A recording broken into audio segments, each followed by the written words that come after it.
श्रीकृष्ण श्रीकृष्ण श्रीकृष्ण श्रीकृष्ण गुरुर्ब्रह्मा गुरुर्विष्णुः गुरुर्देवो महेश्वरः गुरुः साक्षात् परं ब्रह्म तस्मै श्री गुरवे नमः तस्मै श्री गुरवे नमः।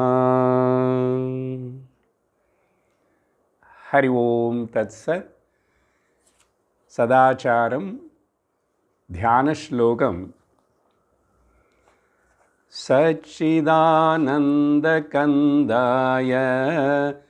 जगदङ्कुरहेतवे सदोदिताय पूर्णाय नमो नमताय विष्णवे।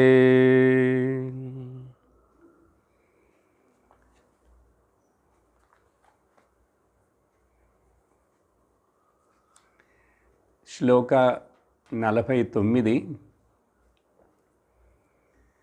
భోక్తా సత్వగుణశుద్ధః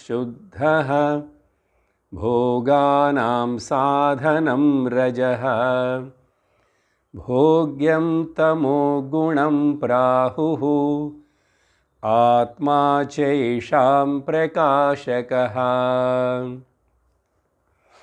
గడిచిన సత్సంగంలో ఈ శ్లోకం వరకు మనం అర్థాన్ని చూసాము. ఈ శ్లోకం యొక్క అర్థమును చూస్తున్నప్పుడు ఇక్కడ చెప్పినటువంటి ఇది సదాచారము ఇంకా చివరలో శిఖరం లాంటిది. సారాంశం మొత్తాన్ని ఈ ఒక్క శ్లోకంలో ఆయన పెట్టి మనకు ఈ విధంగా చెప్పారు. ఆ తర్వాత మనం కొంచెం విశ్లేషణ చేశాం. కొంచెం జ్ఞాపకం చేసుకుందాం. ఈ శ్లోకంలో భోక్త సత్వగుణముతో కూడి ఉన్నటువంటి వాడు భోక్త అంటే దానికి జ్ఞానశక్తి అని చెప్పచ్చు. భోగమును చేయుటకు ఉపయోగించే సాధనం ఏదైతే ఉన్నదో అది రజోగుణముతో చేరి ఉన్నది. దానిని క్రియాశక్తి అని చెప్పవచ్చు. ఏ వస్తువునైతే అనుభవిస్తున్నామో ఆ భోగ్యం తమోగుణముతో కూడి ఉన్నటువంటిదని చెప్పాలి. దాన్ని ద్రవ్యశక్తి అంటాము. భోక్త సత్వగుణ సంపన్నుడు జ్ఞానశక్తి. భోగ సాధనం ఇంద్రియాలు ఇవన్నీ రజోగుణముతో కూడి ఉన్నాయి, క్రియాశక్తికి చెందినవి. భోగ్యం ఆ వస్తువు తమోగుణమునకు చెందినది, ద్రవ్యశక్తి అని చెప్తాం దాన్ని. ఈ విధంగా అది విశ్లేషణ చేస్తున్నప్పుడు దీంట్లో నుంచి మనం ముఖ్యముగా గ్రహించాల్సినది ఏమిటని చెప్పి ఒక విచారణను చేశాము. ఆ విచారణ ఏమిటంటే జీవుడు అనేటువంటిది నిజము కాదు, సత్యము కాదు అని. దాన్ని విచారణ చేస్తున్నప్పుడు మాండుక్యోపనిషత్తులోని అలాహత శాంతి ప్రకరణంలో గౌడపాదులు వారు చెప్పిన ఆ ఉదాహరణను కూడా మనం తీసుకొని విచారించి జీవుడు అనేటువంటిది అసలు నిజము కాదు అనేటువంటిది మిథ్యాత్వ నిశ్చయాన్ని చేశాం. అప్పుడు ఏమిటి దాంట్లో సారాంశంగా చూసిందంటే ఈ కంటిన్యూటీ అనేటువంటిది జీవభావన కేవలం ఒక అలాహత చక్రం లాంటిది. నిజంగా ఆ జీవుడు జన్మలు ప్రవాహం అనేటువంటిది లేదు, ఊహించటం ఇదంతా.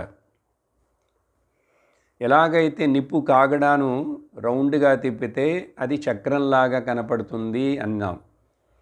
అప్పుడు కంటిన్యూటీ ఇల్యూజరీ ఇమాజినరీ ఒక కంటిన్యూటీ భ్రమచేతనే అలా కనపడుతున్నదే కానీ ఇక్కడ జీవుడు ఆ ప్రయాణం చేయటం ఇవన్నీ కూడా వేదాంతపరముగా జ్ఞానపరముగా చూస్తే అవేమి లేవు అనేటువంటిది మనం గ్రహించాం. అప్పుడు ఒక సందేహం వచ్చేందుకు అవకాశం ఉంది. అది గడిచిన సత్సంగంలో మనం చూడలేదు. ఒక ఉదాహరణ ఏం చెప్పాం? నిప్పు కాగడ, ఫైర్ బ్రాండ్ అని చెప్పాం. ఆ నిప్పు కాగడ, ఫైర్ బ్రాండ్ అని ఏదైతే చెప్తున్నామో, సరేండి చక్రం లేదు, ఏ డిజైన్ ఏర్పడలేదు, నేను ఇలా తిప్పలేదు అలాగా తిప్పలేదు, అలాగే పట్టుకున్నాను. మరి అప్పుడు ఆ నిప్పు అది ఉంది కదా. మీరేమన్నారు? జీవుడు అనేటువంటిది ఒక నిప్పు కాగడ అలాగైతే అది వేగంగా తిప్పినప్పుడు అది చక్రంలాగా కనపడటం అనేటువంటిది ఈ జీవుడు కంటిన్యూటీ అనేటువంటిది భ్రమ అని చెప్పాము. మరి ఇప్పుడు సరే జీవుడు ప్రయాణించడం వదిలేసేయండి, ఉన్నాడుగా కాగడలాగా అనే సందేహం వస్తే అది ఒక నిప్పు మాత్రమే. నిప్పు అంటే ఒక అగ్నిలో నుంచి ఏర్పడ్డ ఒక చిన్న భాగం మాత్రమే. ఆ భాగం కూడా అది నిజము కాదు. ఎలా అంటే ఇప్పుడు ఆ కాగడ ఆరిపోయిందనుకోండి, దానివలన నిజమైనటువంటి అగ్నితత్వం అనేది లేకుండా పోయిందా? ఇక్కడ కొంచెం జాగ్రత్తగా అర్థం చేసుకోండి. అగ్నితత్వం పోలే, కానీ ఇక్కడ ఈ చిన్న కాగడ ఆరిపోయింది. ఇప్పుడు ఈ జీవుడు అంటే ఈ చిన్న కాగడ నిప్పు లాంటిది అని సందేహం వచ్చింది. అది ఉన్నది కదా అంటే అది ఆరిపోయిందనుకోండి, అగ్నితత్వం ఎక్కడికైనా వెళ్ళిపోయిందా? అగ్నితత్వమేమో బింబము లాంటిది, ఇది నిజము కాదు. ఈ నిప్పులాగా ఇక్కడ కొంచెం కనపడే కాగడ నిప్పు అది ప్రతిబింబము లాంటిది. అర్థమైందా మీకు ఇప్పుడు? అదే కదా మనం వేదాంతంలో చెప్తాం, బింబము సత్యము, దానిచే ఏర్పడేటువంటి ప్రతిబింబము సత్యము కాదు, కానీ కనపడుతుంది. ఆ విధంగా చూస్తే ఆ చిన్న నిప్పు కాగడ అనేది జీవ అనేది కూడా ప్రతిబింబానికి సత్యం ఎక్కడున్నది? కాబట్టి అగ్ని తత్వము సత్యము, అలాగే ఇక్కడ బింబము బ్రహ్మతత్వము సత్యము అని అర్థం చేసుకోవాలి. మరొకటి ఇక్కడ ఇలా మాట్లాడేటప్పుడు త్రిపుటిని నిరాకరణం చేయటమే కదా ముఖ్యంగా ఉదాహరణ చెప్పి మీకు వివరించాను ఆ రోజు. జ్ఞాత, జ్ఞానం అండ్ జ్ఞేయం, ఈ మూడు, దాన్ని ఇక్కడ భోక్త, భోగ్య సాధనం, భోగ్యం అన్నారు. ఇవి ఒక్కొక్కటి ఒక్కొక్కసారి అట్లా ఏర్పడి నశించిపోతున్నాయి. దాన్నే త్రిపుటి అంటున్నాము. ఆ మూడిటిని త్రిపుట రహిత జ్ఞానమే వేదాంతంలో చెప్పేటువంటి బ్రహ్మజ్ఞానము అన్నాం, శుద్ధ జ్ఞానం అన్నాం. ఇక్కడే ఆ బౌద్ధ మతంలో చెందినటువంటి ఒక బ్రాంచ్ వాళ్ళు క్షణిక విజ్ఞానవాదులు అని దీన్ని పట్టుకొని అక్కడ ఆగిపోయారు వాళ్ళు. దీన్ని మనం ఒప్పుకుంటాం. ఆ ఒక్కొక్క త్రిపుటి పుడుతున్నది, జ్ఞానము, జ్ఞాత, జ్ఞేయము, అది పోతున్నది. కాబట్టి క్షణిక విజ్ఞానం. కానీ ఆ తర్వాత వాళ్ళు దానికంటే పైకి వెళ్ళి విచారణ చేసి ఆ ఉపనిషత్తుల యొక్క మూలమైన ఆ అత్యంత ఉన్నతమైన ఆసారాన్ని వాళ్ళు చేరుకోలేకపోగా వాళ్ళు అక్కడే నిలిచిపోయారు. ఏమిటంటే ప్రాబ్లం వాళ్లకు, క్షణికవాదం అనేటువంటిది ఈ త్రిపుటి వరకు, ఈ ప్రకృతి వరకు, మాయా వరకు మనం కూడా ఒప్పుకుంటాం. కానీ ఇప్పుడు ప్రశ్నిస్తాం ఆ క్షణిక విజ్ఞానవాదిని, బాబు సరే ఒక క్షణికం, ఒక విజ్ఞానం ఏర్పడింది, ఒక త్రిపుటి పోయింది, మరొక త్రిపుటి ఏర్పడింది, పోయింది. ఇలా క్షణికం క్షణికం క్షణికం ఆ ఏర్పడుతున్న విజ్ఞానము అది నిజంగా అసలు విజ్ఞానము కాదు, వాళ్ళు పెట్టుకున్నారు పేరు. అది కేవలం జ్ఞానం మాత్రమే. అది పోతున్నది. సరే, 10 క్షణిక విజ్ఞానాలు పుట్టినాయి, పోయినాయి. ఎవరికి తెలిసినాయి ఆ 10? ఆ 10టిని ప్రకాశింపజేస్తున్నది ఎవరు అని వాళ్ళకి ఇంకా పైన చింతించేటువంటి శక్తి లేక, ఉపనిషత్తు శాస్త్రాలకు వాళ్ళు శరణాగతి చెయ్యక, సరి అయిన గురువు దగ్గర నుంచి విచారణ చేసి వినకపోవడం చేత వాళ్ళకి అర్థం కాలేదు. కానీ మనకు అర్థమైంది. అది 10 క్షణికాలు వచ్చినాయి, పోయినాయి అన్నావు, లేక 100 1000 వచ్చినాయి, పోయినాయి. ఎవరికి 10 15 తెలుస్తున్నాయి, 100 తెలుస్తున్నాయి అంటే అది విజ్ఞానము, బ్రహ్మ చైతన్యము, బింబ చైతన్యము, శుద్ధ చైతన్యము. కాబట్టి no experience without the experiencer అంటాం.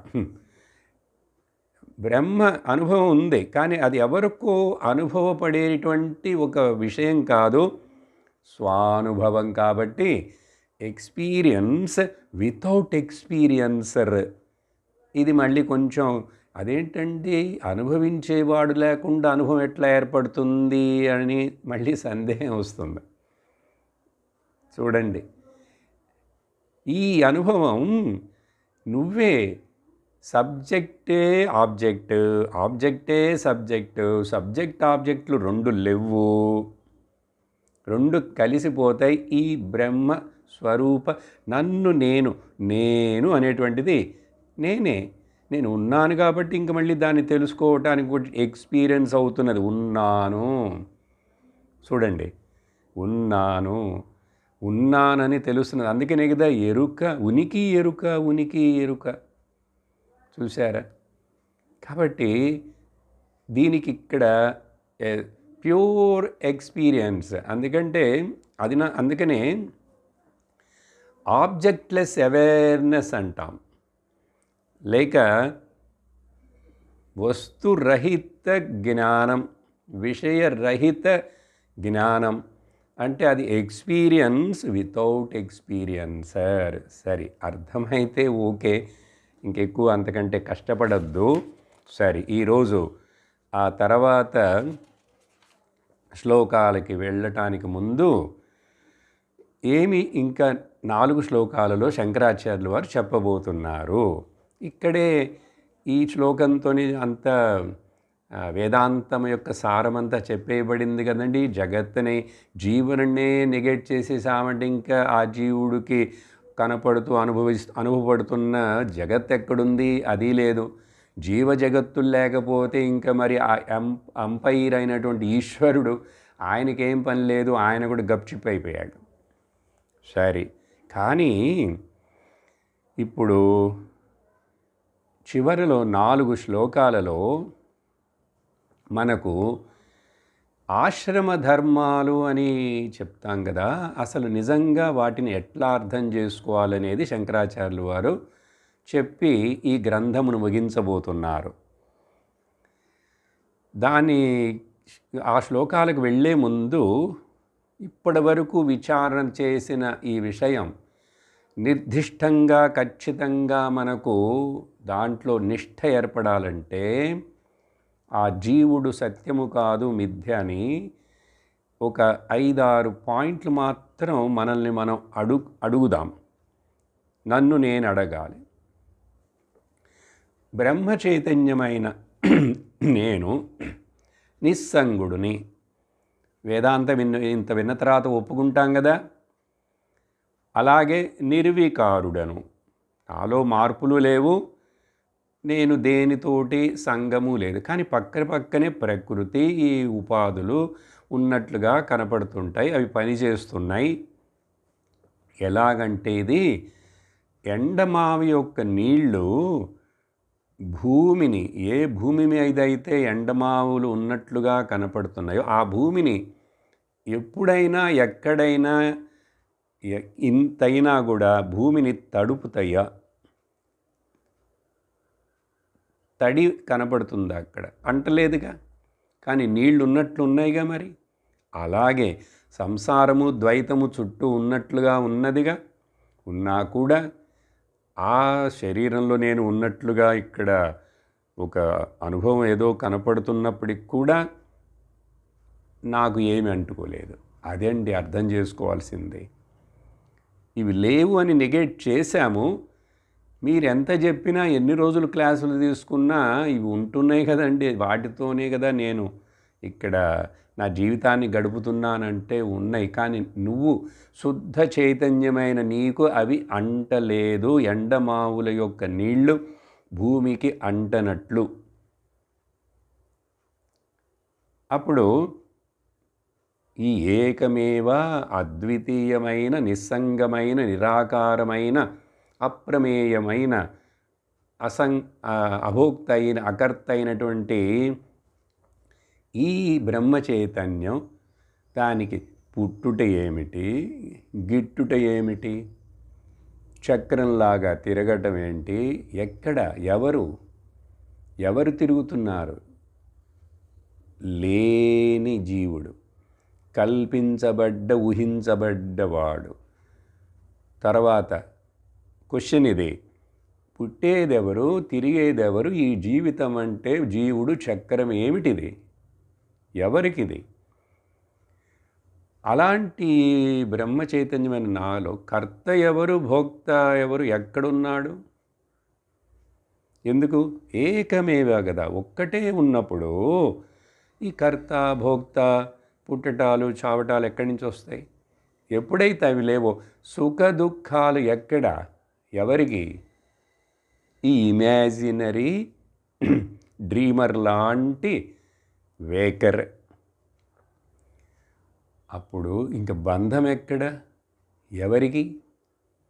ఎవరికి బంధం ఎక్కడ? అప్పుడు బంధం అయితే మోక్షం ఎక్కడ, దేని నుండి విడుదల ఎవరికి? పుణ్యపాపాలు ఎక్కడ, ఎవరికి?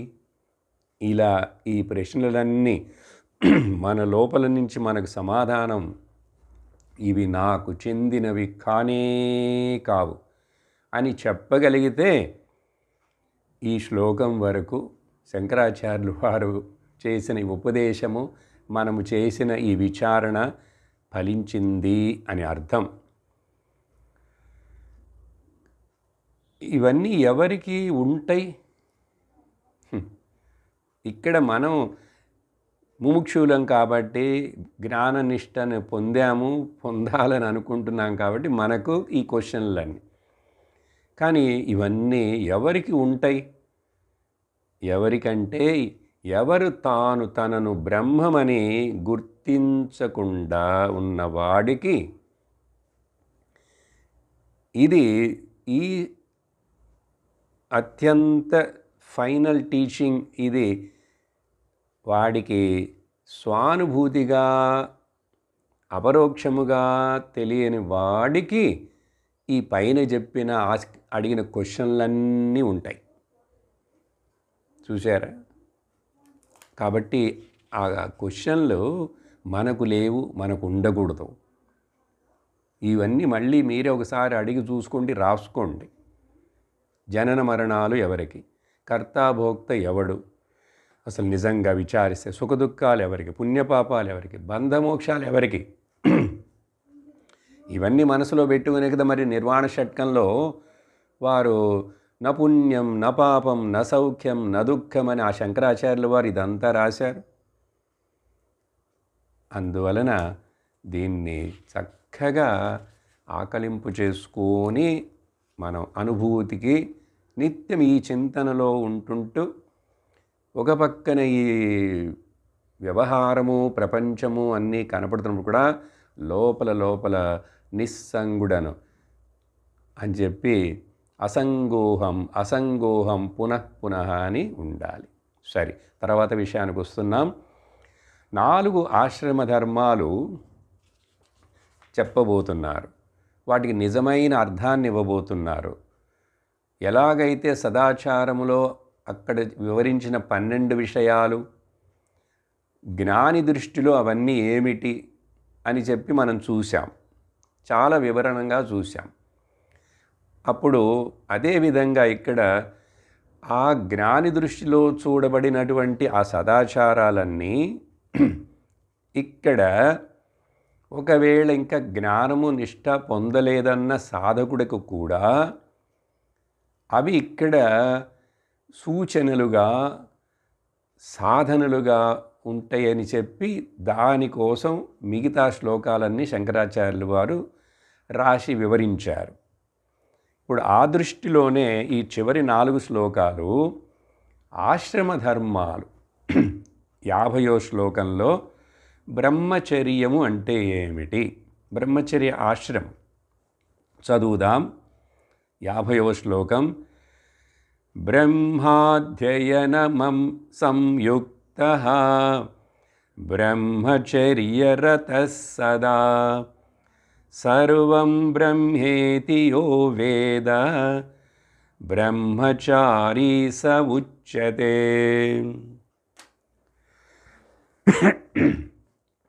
ఎంత చక్కగా బ్రహ్మచారి అంటే మనందరం వేరే ఏదో అనుకుంటుంటాం. ఏమిటది? ఈ బ్రహ్మచారి అంటే పెళ్ళి కానివాడు, లేక ఆ స్టూడెంట్ లైఫ్ స్టైల్, చదువుకుండే ఆ రోజులను యువకుడుగా ఉన్నప్పుడు అది బ్రహ్మచర్య ఆశ్రమము అంటారని సహజంగా మనకు తెలిసినటువంటి అర్థం అది. కానీ ఇక్కడ 3 పాయింట్లుగా చెప్పేస్తున్నారు శంకరాచార్యులు వారు. దీనిని బ్రహ్మచర్యం అని అంటారు. మొదటిది ఏమిటంటే బ్రహ్మాధ్యయన సంయుక్త అంటే వేదశాస్త్రము, దాంట్లో కూడా ముఖ్యంగా వేదాంత శాస్త్రమును శ్రవణము మననము చేయుటకు పేరు బ్రహ్మాధ్యయన సంయుక్త. బ్రహ్మాధ్యయన సంయుక్త అర్థమైందా? శ్రవణ మననములు వేదం. కానీ సహజంగా వేద పాఠశాలలో నారాయణ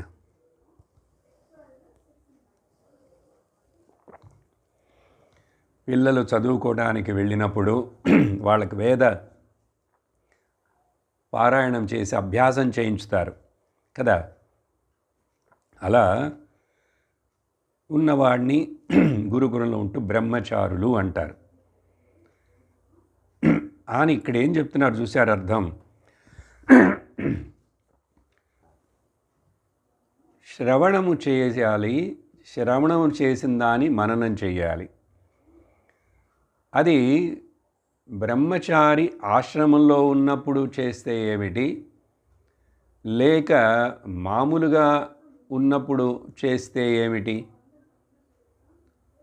అంటే ఏ ఆశ్రమంలో ఉన్నవాడైనా ఇప్పుడు మనందరం ఏం చేస్తున్నాం?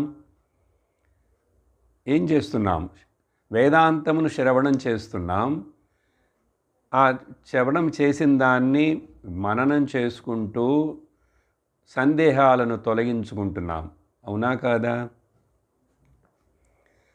ఇప్పుడు మరి మనం 40, 50, 60, 70 వచ్చినప్పుడు చేస్తుంటే ఇప్పుడు మనం బ్రహ్మచారులమా గృహస్థులమా? బ్రహ్మచారులమే. ఈ విధంగా అర్థం తీసుకుంటే జ్ఞానుల దృష్టిలో ఇట్లా ఉన్నవాడిని బ్రహ్మచారి అని అంటారు అని చెప్తున్నారు. స ఉచ్యతే బ్రహ్మచారి. శ్రవణ మననాలు. ఏ శ్రవణము? వేదాంత శ్రవణము. అది గుర్తుంచుకోవాలి. బ్రహ్మమును వేదమును మరొక పేరు బ్రహ్మం. వేదం చదివినంత మాత్రాన చాలదు, వల్లించినంత మాత్రాన చాలదు. కాబట్టి బ్రహ్మ అధ్యయన సంయుక్త అంటే ఇక్కడ అది అర్థం. ఆ తర్వాత రెండో పాయింట్ ఏం చెప్తున్నారు? బ్రహ్మచర్య రతః సదా. ఆ బ్రహ్మచర్య అంటే బ్రహ్మచింతనలోనే, బ్రహ్మమును గురించే అంటే ఏమిటి? నిధిధ్యాసనము చేస్తూ ఉండేటుంటాడు. యహ చరతి బ్రహ్మణి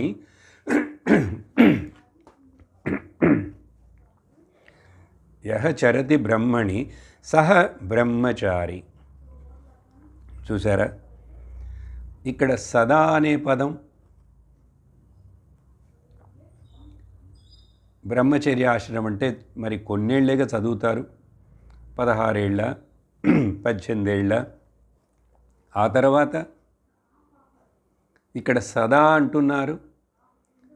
అందుకనే ఇది సాధారణంగా మనం అనుకుంటున్నటువంటి బ్రహ్మచర్యాశ్రమం గృహస్థాశ్రమం అది కాదు. ఇది సరి అయిన అర్థం. సదా. మూడో విషయం ఏం చెప్తున్నారు? ఇలా చేసినవాడు వేదాంత శ్రవణ మననములు చేసి నిధిధ్యాసనము చేసినవాడు ఆ తరువాత జ్ఞానము బాగా పరిపక్వమయ్యి నిష్ఠ ఏర్పడినప్పుడు మూడోది సర్వం బ్రహ్మ ఇతి యో వేద. సర్వము బ్రహ్మము అని ఎవడైతే తెలుసుకున్నాడో, సర్వం ఇది బ్రహ్మ యహ వేద. చూసారా అంటే ఏంటి? సర్వం అని చెప్పినప్పుడు తాను కూడా దాంట్లో ఉన్నాడు కదా. అంటే ఏమిటి? అహం బ్రహ్మాస్మి అని ఎవరైతే తెలుసుకున్నాడో. చూసారా? 3 విషయాలు: వేదాంత శ్రవణం, మననం, నిధిధ్యాసనం మూలంగా అహం బ్రహ్మాస్మి అని నిశ్చయమైన ఖచ్చితమైన అపరోక్షమైనటువంటి జ్ఞానమును పొంది ఉన్నాడో అతడినండి బ్రహ్మచారిని పిలవాల్సింది అని ఇక్కడ శంకరాచార్యులు వారు ఈ శ్లోకంలో బ్రహ్మచర్యమునకు బ్రహ్మచారికి చక్కగా వివరించారు. ఆ తరువాత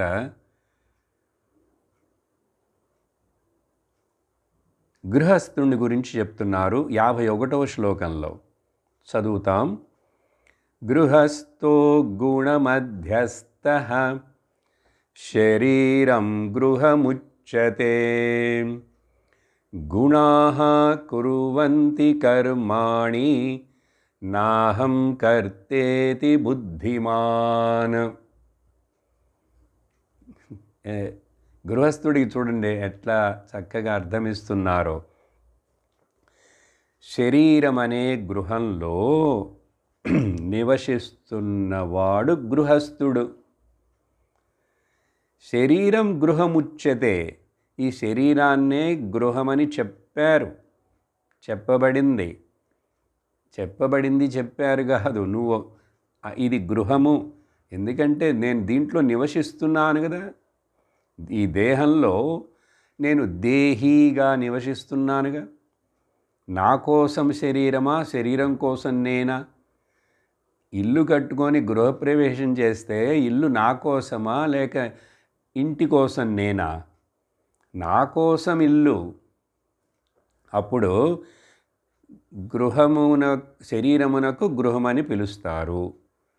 ఆ శరీరంలో ఏ శరీరమైతే గుణములతో కూడి ఉన్నదో, పంచభూతములైన ప్రకృతితో చేయబడిందో, ఇనుము, ఇసుక, మట్టి, సిమెంటు ఇవన్నీ కలిపి కట్టబడిందో ఏది? ఇల్లు. అలాగనేగా ఇది. ఇంకొక రకమైన పంచభూతాల యొక్క మార్పు. ఇక్కడ వీటిని మాంసము, ఎముకలు, రక్తము ఇవన్నీ అంటాం కదా. ఇవి పంచభూతాలే. కాబట్టి పంచభూతములు అంటే ప్రకృతివి. ప్రకృతి అన్నామంటేనే 3 గుణాలు, వికృతులు ఉంటాయి. అట్లాంటి గుణములతో కూడి ఉన్నటువంటి గృహముగా చెప్పబడేటువంటి ఈ దేహమునందు ఆ గుణముల మధ్యలో నివసిస్తున్నవాడంటే చూడండి మొదటి లైన్లో గుణమధ్యస్థః గృహస్థ. ఇది కరెక్ట్ అర్థం. గృహస్థ అంటే గృహమును ఆశ్రయించి నివసించేవాడు. ఇప్పుడు ఈ అర్థంతో చూస్తే సన్యాసి కూడా గృహస్థుడే. శరీరం ఉందిగా సన్యాసికి కూడా. బ్రహ్మచారి గృహస్థుడే, అతడికి శరీరం ఉందిగా. వానప్రస్థుడికి ఉంటుంది. అప్పుడు చూడండి ఎలాగ అర్థం చేసుకోవాలో. ఈ గుణముల మధ్యలో నివసిస్తున్నాడంటే శరీరము గృహము కాబట్టి ఆ గృహములో నివసిస్తున్నవాడు గృహస్థుడు. సరే, అర్థమైందండి. ఇప్పుడు ఏమంటారు? ఇక్కడ గుణాలతో కూడి ఉన్నది కాబట్టి ఈ శరీరం ప్రకృతికి చెందినది కాబట్టి ఆ గుణాలు ఇక్కడేవో ప్రవర్తిస్తున్నాయి. వాటి స్వభావాలకు తగినట్లుగా గుణాః కుర్వంతి. ఆ గుణములతో చేయబడిన ఈ ఉపాధులు ఇవి ఒకదాంతో ఒకటే ఇంటరాక్ట్ చేసుకుంటున్నాయి. బయట వస్తువులు, విషయాలతోటి, ఇంద్రియములు, అవన్నీ, మనస్సు, ఇదంతా వాటి బిజినెస్ అవి చేస్తున్నాయి. గుణాః కుర్వంతి అంటే శరీరము చేస్తున్నది. శరీరమే కదా గుణాలతో కూడున్నది, ప్రకృతి కదా, పంచభూతాలు కదా, అవి ఆడుకుంటున్నాయి ఏదో. సో గుణాః కుర్వంతి ఏమిటవి? అన్ని కర్మలు. ఇక్కడ జరిగే అన్ని కర్మలు, ఏ కర్మైనా కానీ అది మంచను చెడును, ధర్మమను అధర్మము, అన్నీ ఆ గుణాల మధ్యలోనే జరుగుతున్నాయి కర్మాణి. అప్పుడు దేహంలో నివసిస్తున్న దేహినైన అహం న కర్త ఇతి. ఈ దేహంలో నివసిస్తున్న దేహినైన నేను జీవుడు కాదని చెప్పేశాం ఆల్రెడీ. మరి అప్పుడు చైతన్యం, శుద్ధ చైతన్యము, ఆ శుద్ధ చైతన్యం నేను కాబట్టి ఇక్కడ ఈ మాయ చేస్తున్న చేష్టలన్నీ నాకు కనబడుతున్నాయి, అర్థమవుతున్నాయి.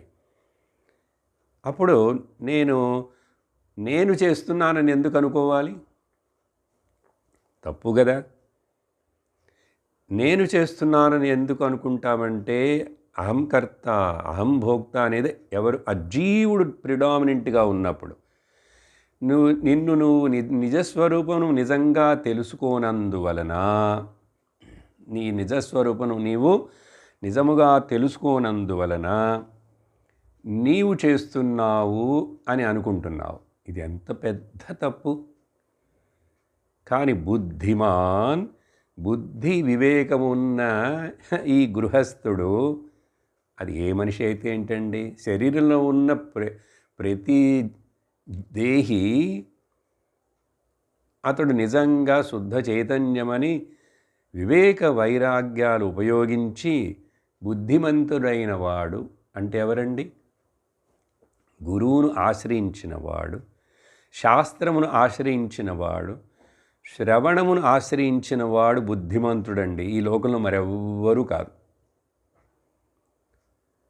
అప్పుడు ఆ బుద్ధిమంతుడికి ఈ గుణముల మధ్య నివసిస్తున్నప్పటికీ కూడా అవి చేస్తున్న పనులన్నీ చూస్తున్నాడు. కానీ ఇవి నేను చెయ్యటం లేదు, నాహం కర్త అని అర్థం చేసుకోవాలి. నిజంగా అర్థం చేసుకోవాలి. పైపైన ఏదో నేనేం చేయట్లేదు, అంతా ఈశ్వరుడే చేస్తున్నాడని చెప్తావు. చెప్పి మళ్ళీ బాధపడతావు, దుఃఖపడతావు, భయపడతావు. అందుకని ఏదో పైపైన ఏదైనా మన చేతుల నుంచి జారిపోయినప్పుడు చెప్పడం కాదు ఈ మాటలు. అన్నీ మన చేతుల్లో ఉన్నప్పుడే, అన్నీ బాగా పనిచేస్తున్నప్పుడే, ఇప్పుడే ప్రతి క్షణము ఇది గుర్తుండాలి. ప్రతి పని జరుగుతున్నది, కానీ నాహం కర్త, నేను చేయట్లేదు, నేను కర్తను కాబట్టి కాదు, కాబట్టి నేను భోక్తను కూడా కాదు అని నిజంగా ఇది అర్థం చేసుకున్నవాడు గృహస్థుడు. చూడండి, సాధారణ అర్థం ఎక్కడున్నది? మనము వేదాలు పూర్వభాగం అవన్నీ చెప్పేటప్పుడు అవర్ణాశ్రమ ధర్మాలు, అవన్నీ మాట్లాడి సనాతన ధర్మం వాటికి ఎంతో ముఖ్యత్వం ఇస్తాం. అవన్నీ దాటి వచ్చేసామండి మనం. అలా వచ్చిన వాళ్ళకండి ఈ విచారణ ఇవంతా కూడా ఈ 49 శ్లోకాల వరకు చెప్పిందంతా చూడండి. అందువలన గృహస్థుడంటే ఈ విధంగా చక్కగా అర్థం చేసుకోవాలని శంకరాచార్యులు వారు. దీనికి 2 శ్లోకాలను భగవద్గీతలో నుంచి మీకు గుర్తు చేస్తాను. ఒకటి 3వ అధ్యాయంలో, 2 3వ అధ్యాయంలో, 1 5వ అధ్యాయంలో వస్తుంది. ఏమిటంటే ప్రకృతే క్రియమాణాని గుణైః కర్మాణి సర్వశః అహంకార విమూఢాత్మా కర్తాః ఇతి మన్యతే. విమూఢాత్ముడు బుద్ధి లేనివాడు. ఈ గుణాలు గుణములు వాటితోటి ప్రకృతిలో పనిచేస్తుంటే ప్రకృతే క్రియమాణాని, ప్రకృతికి అధ్యక్షుని కదా నేను. మయాధ్యక్షేణ ప్రకృతి సూయతే సచరాచరం. అట్లాంటి దీంతో నేను తాదాత్మ్యం ఎందుకు చెందాలి? అది చెందటం దానివల్లనే కదా ఇంత పాటలు పడుతున్నాను. కాబట్టి ప్రకృతి, కానీ ఇది తెలుసుకోడు ఎవరు? ఈ అహంకార విమూఢాత్ముడు. చెప్పినా అర్థం చేసుకోనివాడు, వాడికి తెలియదు, చెప్పినా అర్థం చేసుకోడు. ఈ విషయం వేదాంతం చెప్తారంటే చెవులే ఇవ్వడు, చెవులన్నీ వేరే వాటికి ఇస్తాడు. చూశారు? కానీ మరొక పక్కన దీనికి ఆపోజిట్ మన బుద్ధిమాన్. మనందరం బుద్ధిమంతులం, దీంట్లో సందేహపడకండి. లేకపోతే మీరు ఇట్లాంటి విషయాన్ని వినటానికి గంట సేపు అట్లా కూర్చొని, మీరందరూ నాకు కనపడకపోయినా శ్రద్ధగా కూర్చొని ఏకాగ్రతతో వింటున్నారని భావిస్తాను, నేను భావిస్తాను. ఆ తర్వాత మీ ఇష్టం. అప్పుడు దీనికి ఆపోజిట్గా ఉన్నవాడు తత్వవిత్తు మహాబాహో గుణకర్మ విభాగయోః గుణాగుణేషు వర్తంత ఇతి మత్వా న సజ్జతే. చూసారా? ఈ తత్వవిత్, మనందరం తత్వవిత్తులం. అదేదో వేప విత్తు, మామిడి విత్తు అట్లాంటిది కాదండి. తత్వమును చక్కగా తెలుసుకున్నవాడు, తత్వతః తెలుసుకున్నవాడు, సరిగ్గా తెలుసుకున్నవాడు. హే మహాబాహో, ఈ గుణ కర్మ విభాగయోహో, ఈ గుణములు వాటి స్వభావాలు, ఈ నాటకం, ఈ డ్రామా, ఇక్కడ ప్రవర్తన, గుణాగుణేషు వర్తంత ఇతి మత్వా, ఇది తెలుసుకొని ఈ విధంగా ఇట్లా తెలుసుకొని న సజ్జతే, మోసపోడు, ఏమారిపోడు, భ్రమపడడు, మోహింపబడడు. చక్కగా తాను నిత్య బ్రహ్మ అని శివోహం అని ఆనందంగా ఉంటాడు. ఆనందమేగా నా స్వరూపం. అలాగే 5వ అధ్యాయంలో చూడండి, ఈ విషయాలు ఎక్కడ చెప్పలేదు భగవంతుడు, ప్రతి అధ్యాయంలో చెప్తాడు. ఏమిటి ఆయన ఉద్దేశం? బాబు, జ్ఞానం జ్ఞానం జ్ఞానం జ్ఞానం, అన్నిటికీ బాటమ్ లైన్ జ్ఞానమే. నీ కర్మ మాట్లాడు, భక్తి మాట్లాడు, మరేదైనా మాట్లాడు. 5వ అధ్యాయంలో 8, 9 2 శ్లోకాలు. నైవ కించిత్ కరోమీతి యుక్తో మన్యేత తత్వవిత్ పశ్యన్ శృణ్వన్ స్పృశన్ జిఘ్రన్ అశ్నన్ గచ్చన్ స్వపన్ శ్వసన్ ప్రలపన్ విసృజన్ గృహ్ణన్ ఉన్మిషన్ నిమిషన్నపి.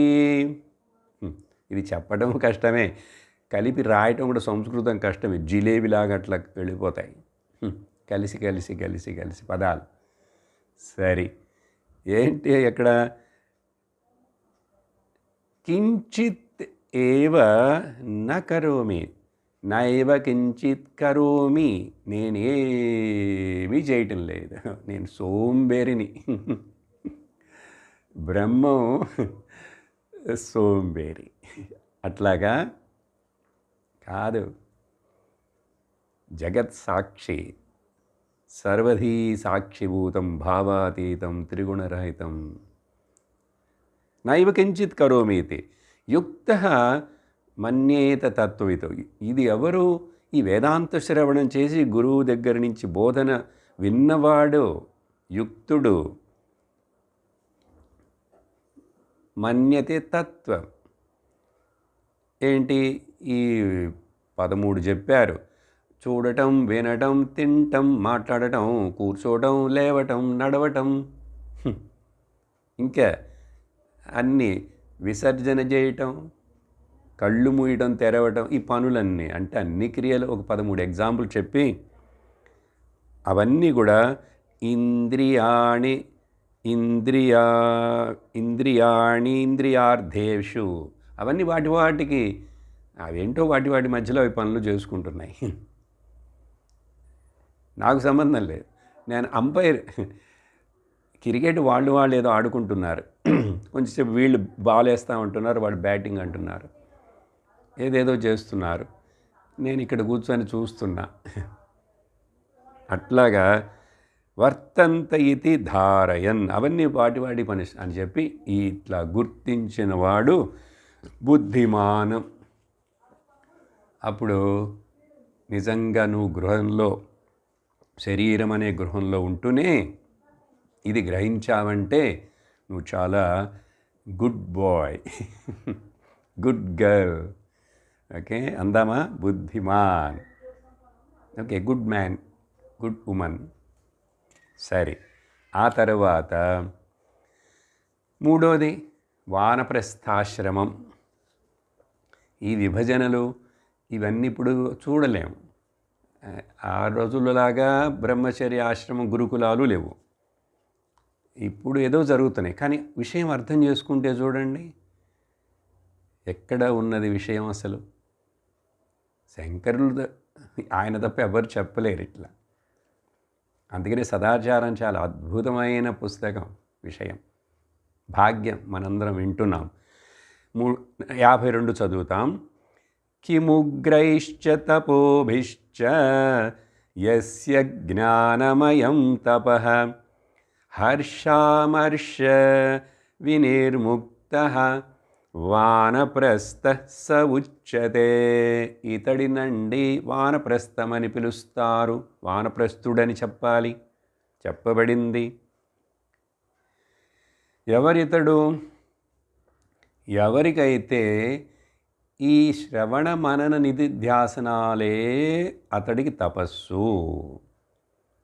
ఒక వారం కిందట అనుకుంటా ఒక తెలుగు షార్ట్ వేసేటప్పుడు జ్ఞానయోగమును అనుసరించేవాడికి తపస్సు ఏమిటండి? శ్రద్ధాశ్రవణములే తపస్సు. మొదట శ్రద్ధ ఉండాలి కదా శ్రవణం చేయాలంటే. ఎంతెంత శ్రద్ధో అంతంత నువ్వు ఆత్మనిష్ఠుడు అయిపోతావు. యో శ్రద్ధ సయేవ సహ. అందుకని శ్రద్ధావాన్ లభతే జ్ఞానం అన్నాడు, చూశాడు భగవంతుడు. వేరేదో చెప్పలేదే. జ్ఞానం గుడికి వెళ్ళేవాడికి రోజు జ్ఞానం వస్తుందని చెప్పలే, ప్రదక్షిణాలు చేసేవాడికి వస్తుందని చెప్పలే, వ్రతాలు చేసేవాడికి వస్తుందని చెప్పలే. శ్రద్ధ ఉన్నవాడికి జ్ఞానం వస్తుందంటాడు. శ్రద్ధావాన్. అందుకని ఏం చేస్తాడు వాడు? ఎవరి మీద శ్రద్ధ? గురువు మీద శ్రద్ధ, ఈశ్వరుని యొక్క వాక్యముల మీద శ్రద్ధ, గురువు మీద శ్రద్ధ, శాస్త్రం మీద శ్రద్ధ ఉంటే శ్రవణం చేసి తీరుతాడు. కాబట్టి జ్ఞాన మార్గంలో ఉండేవాడికి శ్రద్ధాశ్రవణములే తపస్సు. ఇక్కడ అదే జ్ఞానమయం. యస్య తపః జ్ఞానమయం. ఈ వాక్యం ముండకోపనిషత్తులో పరమాత్మ ఈశ్వరుడు గురించి చెప్పేటప్పుడు జ్ఞానమే ఆయన యొక్క తపస్సు అని చెప్పి, ఈ తపస్సు అనే పదాన్ని నేను రామాయణం చెప్పేటప్పుడు అక్కడెక్కడ క్యాంపులో కూడా అది ఎంత ముఖ్యమని చెప్పాం. తపస్సు యమ నియమాల్లో కూడా వస్తుంది తపస్సు. జ్ఞానమయం చూసారా? అంటే సరే, ఇప్పుడు వానప్రస్థం అంటే రిటైర్డ్ స్టేజ్ కదా మనం అనుకుంటాం. ఆ రోజుల్లో వనం ప్రతి గచ్చతి వానప్రస్థ, వనానికి వెళతాడుట. ఎక్కడ ఏ వనానికి వెళ్తామండి ఇప్పుడు? ఎక్కడికి వెళ్ళొద్దు. చక్కగా మీ అందమైనటువంటి 3 బెడ్రూముల ఫ్లాట్లోనో బంగళాలోనే ఉండండి. ఉండి అక్కడే ఏం చేయాలి? ఈ జ్ఞానమయమైన తపస్సు చేస్తుండాలి. అంటే శ్రవణము మననము నిధిధ్యాసనము, శ్రవణము మననము నిధిధ్యాసనము, ఇదే పదే పదే. బోరు కొట్టదా? కొట్టకూడదు. బోరు కొట్టిందంటే నువ్వు దీనికి పనికిరావు. అందుకని జ్ఞానం ఎంత ఆనందంగా ఉంది ఈ విషయాలు వింటుంటే. ఇది చేయకుండా ఇది చేయాలి, ఇది చేయకుండా సపోజు ఇంకే ఇదే అప్పుడు వానప్రస్థుడికి జ్ఞానమయం యస్య తపః అని చెప్పినప్పుడు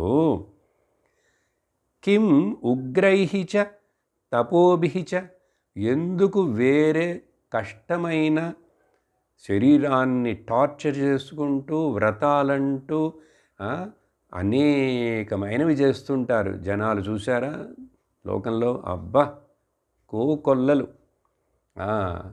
ఎన్నో చాలా తీవ్రమైన తపస్సులు చేస్తుంటారు. యోగులు చేస్తారు, ఆ క్షుద్రదేవతల్ని పూజించేవాళ్ళు చేస్తారు. మిగతా కొంతమంది భక్తులందరూ కూడా ఈ చెప్పులు లేకుండా నడుస్తానంటాడు, తల్లకిందులుగా నడుస్తానంటాడు, పడుకొని దొర్లుతానంటాడు, కుండలు నీళ్లు పోసుకుంటానంటాడు, వందల కొబ్బరికాయలు కొట్టాలంటాడు. అవన్నీ ఏంటి? శ్రమతో కూడి ఉన్నాయిగా. ఉగ్రమైనటువంటి ఆ తపములన్నిటి చేత ఏమిటి ప్రయోజనం? కిం, ఎందుకు అవన్నీ? ఈ జ్ఞానమయమే తపస్సు. జ్ఞానేన న సదృశం ఇహ పవిత్రం విద్యతే ఏ అర్జున. జ్ఞానీతో ఆత్మైవ మే మతం. దాంట్లో ఎన్నిసార్లు చెప్పాడు భగవంతుడు. కానీ మనం దాన్ని సీరియస్గా తీసుకోం, సిన్సియర్గా తీసుకోం. ఓకే, అప్పుడు ఏమిటి వీడికి ఫలం? ఇంకెప్పుడు ఇక్కడ సపోజ్ రిటైర్డ్ స్టేజ్ అనుకుందాం. మనలో చాలామంది ఒక ఏజ్ 50 దాటిన వాళ్ళు, ఇంకా పైన ఉన్నవాళ్ళు అట్లా ఉంటాం కదా, ఉంటాం. ఇంకా రాని వాళ్ళు కూడా ఆ స్టేజ్కి. ఈ వానప్రస్థుడు రిటైర్డ్, నిజంగా రిటైర్డ్. అప్పుడు అది కనుక జ్ఞానమే తపస్సుగా పెట్టుకుంటే హర్షమర్ష వినిర్ముక్త. ఇంక ఇతడికి ఈ హర్షము మర్షము, హర్షం అండ్ అమర్ష అంటే హ్యాపీనెస్ అండ్ సారో, లేక acceptance and non acceptance, intolerance అమర్షం అంటే, లేక మిజరీ అని చెప్పచ్చు. ఎందుకంటే అక్కడ హర్షం అంటే సుఖం అని, హ్యాపీనెస్ అని చెప్తున్నాం కాబట్టి. అంటే ఇంక ఏ ద్వంద్వాలకి ఇతడు ముఖ్యత్వం ఇవ్వడండి. దేనిని ఎక్స్పెక్ట్ చేయడు, దేని గురించి కంప్లైంట్ చేయడు, దేని మీద ఆధారపడడు. వీలైనంత వరకు సెల్ఫ్ డిపెండెంట్గా ఉంటాడు. ఎవరి దగ్గర నుంచి ఎక్కువ సహాయం తీసుకోవటం తగ్గించుకోవాలి. వయస్సు వచ్చినప్పుడు చిన్నగా మనమే చేసుకోవాలి. కొన్ని తప్పనిసరివి అయితే ఇతరుల మీద ఆధారపడతాం, అది చాలా అవసరం. అప్పుడు ఇతరుల మీద ఆధారపడకుండా నాకు నేనే చేసుకుంటూ అలా జీవితం గడపాలంటే నా రిక్వైర్మెంట్స్ మినిమంగా ఉండాలి. నా చుట్టూ ఉండే వస్తువులు విషయాలు తక్కువగా ఉంచుకోవాలి. అర్థమైందా? ఇదండి. అప్పుడు ఈ మొత్తం ఇప్పుడు ఇతడిని వానప్రస్థం అంటామండి. నువ్వు ఎక్కడో ఓల్డేజ్ హోమ్లోకి వెళ్ళి ఎక్కడ నివసించినా కూడా, మా కోయంబత్తూరులో ఒక ఓల్డేజ్ హోమ్కి వానప్రస్థం అనే పేరు పెట్టారు. ఇంకా వేరే వేరే చాలా ఉన్నాయి. ఎక్కడికి వెళ్ళినా ఈ శ్రవణ మననాలు వీటికి ధ్యాస ఉండదు మనుషులకు. సరే, ఈ శ్లోకంలో చెప్పిన విషయాన్ని ఒక 4 పాయింట్లలో చెప్పేసి ఆ తర్వాత శ్లోకానికి వెళతాం. ఏమిటంటే,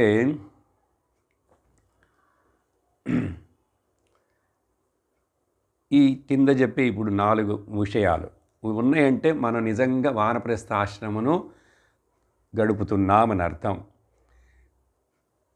నాకు ఎవరి మీద దేని మీద కూడా హక్కు లేదు. I have no right on anybody and anything in this world. మొదటి విషయం అర్థమైంది. 2, అప్పుడే మనము మన యొక్క స్వతంత్రతను, ఇండిపెండెన్స్ని మనం గుర్తించగలము. తర్వాత అందువలన ఇతరుల దగ్గర నుంచి ఎక్కువ సహాయము, ముఖ్యంగా ఎమోషనల్ మెంటల్ సపోర్టుని స్వీకరించటం ఆపేసేయి. చివరిది 4, మనస్సుని శాస్త్రము మీద, శాస్త్ర అధ్యయనం మీదనే ఏకాగ్రపరచు.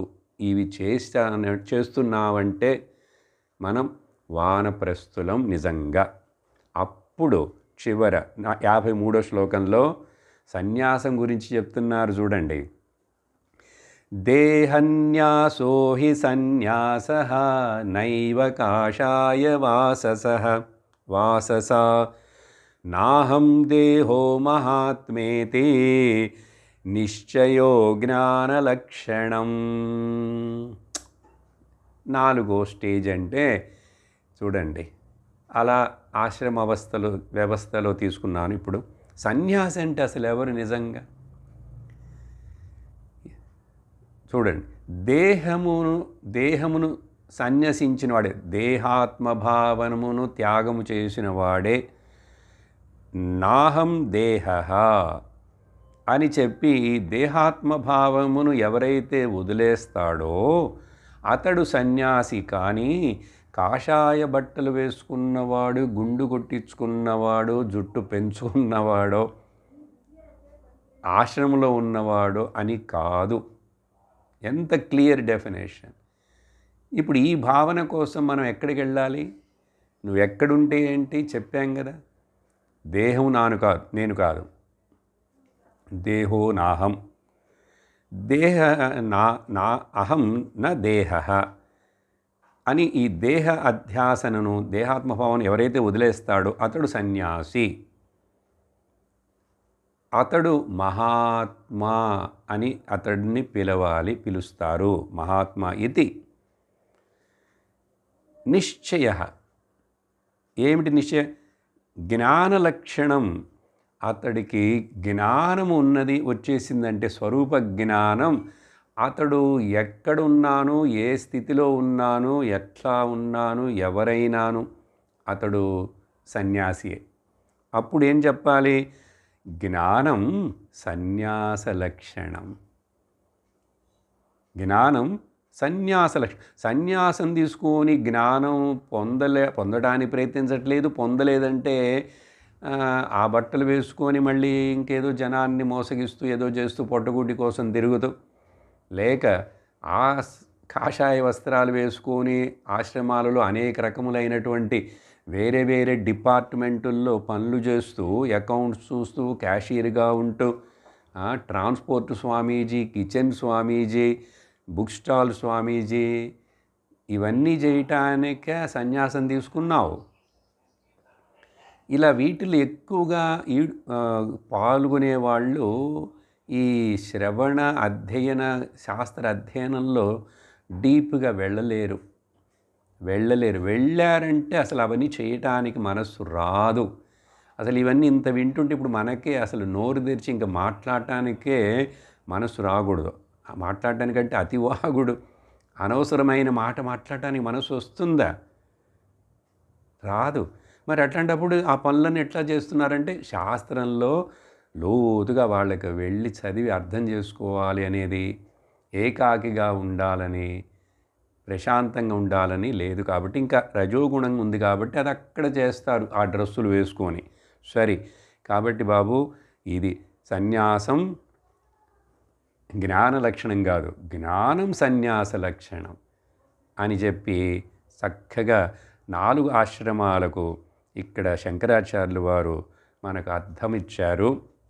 వీటిని సరిగ్గా అర్థం చేసుకుంటే మనం ఇప్పుడు ఏ స్టేజ్లో ఎక్కడ ఉన్నాం, ఏమి చేస్తున్నాం, మన ఈ వేదాంత శ్రవణమునకు నిజమైన ఫలము మనకు దొరికిందా అని చెప్పి మనకు చాలా తెలివి బాగా క్లియర్గా తెలిసిపోతుంది, తెల్లం తేటగా.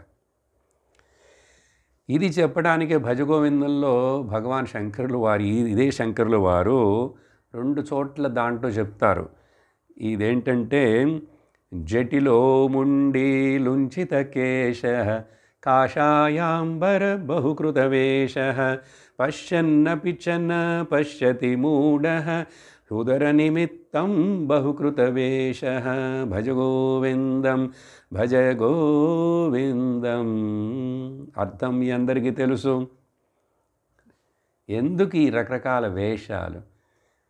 జ్ఞాననిష్టలో ఉన్నావా లేదా అని. ఏ బట్టలు వేసుకుంటే ఏంటి, ఏ జుట్టు పెంచుకుంటే ఏంటి, తీసేస్తే ఏంటి, ఇవన్నీ జనాన్ని అట్రాక్ట్ చేయటం, పొట్టగూటి కోసం.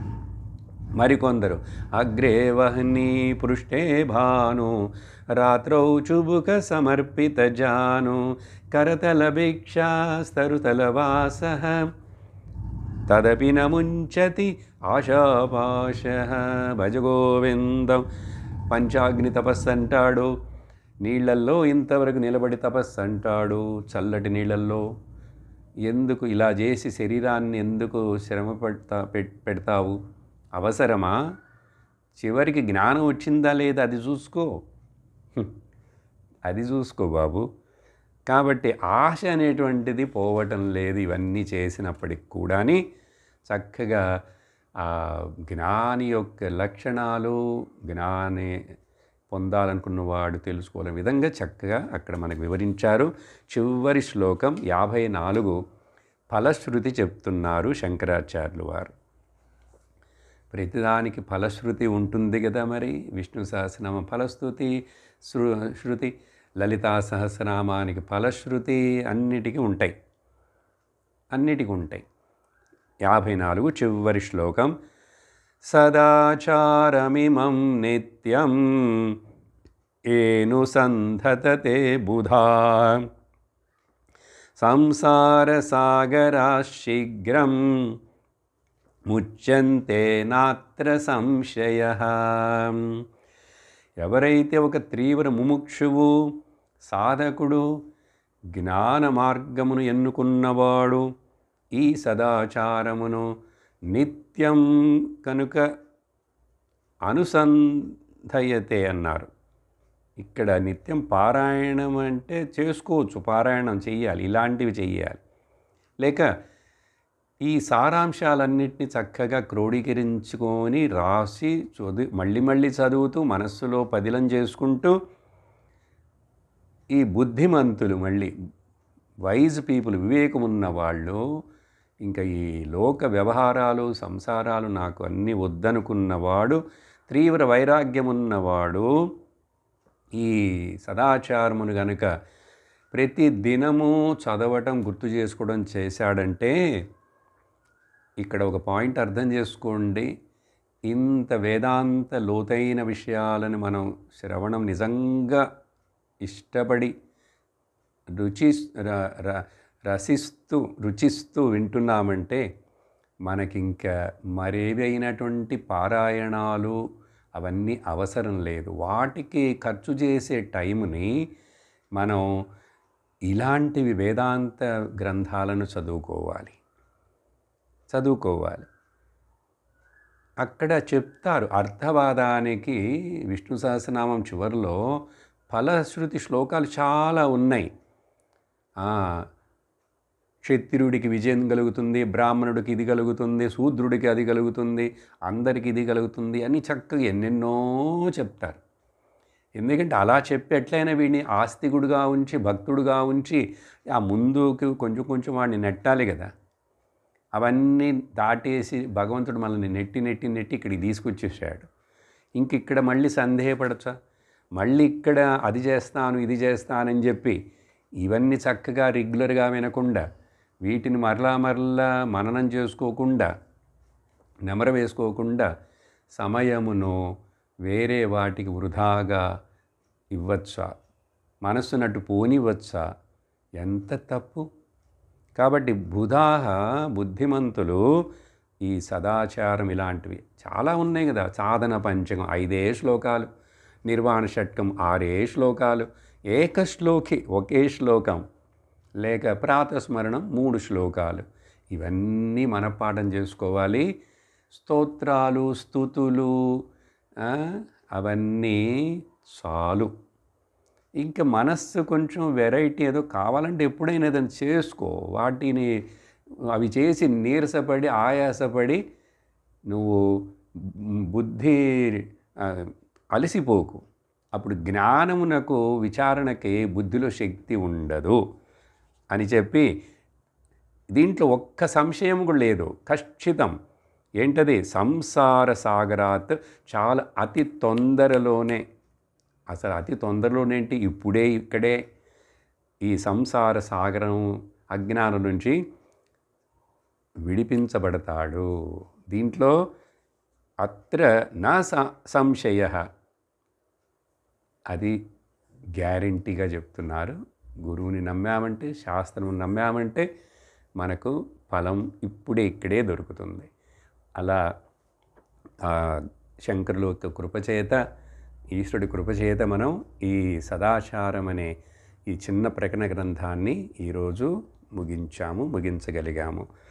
ఓం పూర్ణమదః పూర్ణమిదం పూర్ణాత్ పూర్ణముదచ్యతే పూర్ణస్య పూర్ణమాదాయ పూర్ణమేవావశిష్యతే. ఓం శాంతి శాంతి శాంతి. హరి ఓం శ్రీ గురుభ్యో నమః. హరి ఓం. హరి ఓం తత్సత్. ఒక అనౌన్స్మెంట్ చేయాలి. 2 నిమిషాలు అందరూ లైన్లో ఉండండి.